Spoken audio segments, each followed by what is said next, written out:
So today we decided to go up to Cave Mountain Lake, and I thought it would be the perfect opportunity to really take my GoPro out and see what it does and how it works and all that good stuff. I've messed around with it at home a little bit, but this was the first time that I've actually taken it outdoors and really tried it out.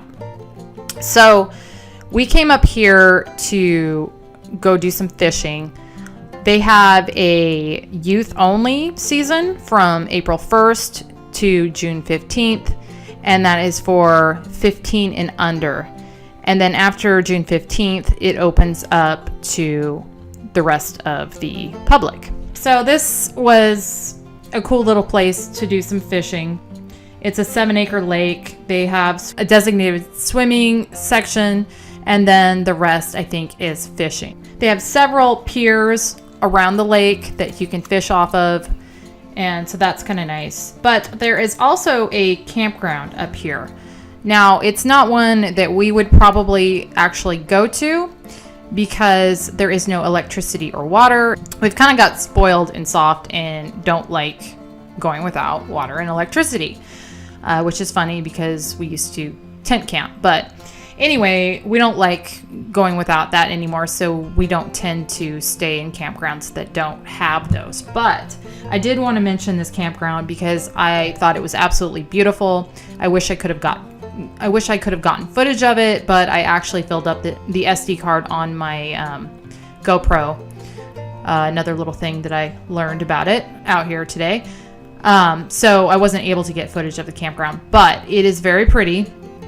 And just to give you a little information about it, it has 28 reservable campsites, and then it has 13 that are first come, first served sites. They do have flush toilets and water spigots throughout the campground, and they do have a bathhouse that has warm water showers, and also a dump station available.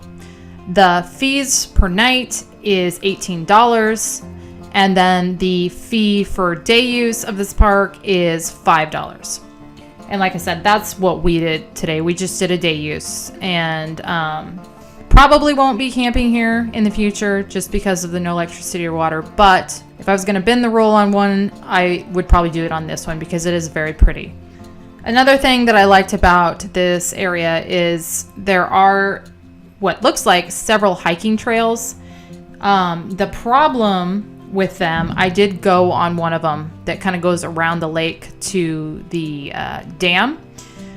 The problem with it was it doesn't look like it has been kept up very well. It was kind of overgrown, and there were several trees that had blown over across the path, and that wasn't a huge deal. I was able to navigate that, but where I had a problem was further down the trail. It really started to get overgrown, and I started thinking about ticks and spiders and all that kind of stuff, and turned around. So I didn't make it around the trail like I would have liked to, just because of that. But otherwise, that trail was really pretty, and I wish I could have gone the rest of the way, and it seems like they have several others that would be neat to check out.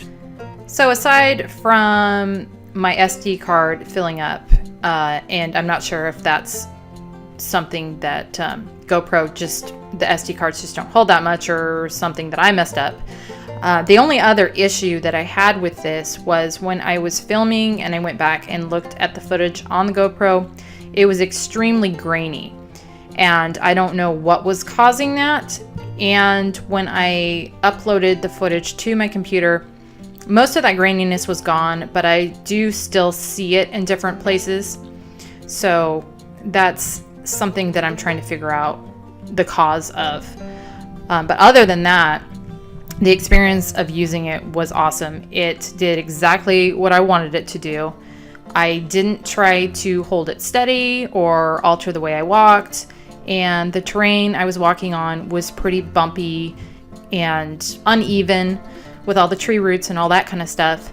And yet, as you can see by the footage, it is still really pretty stable.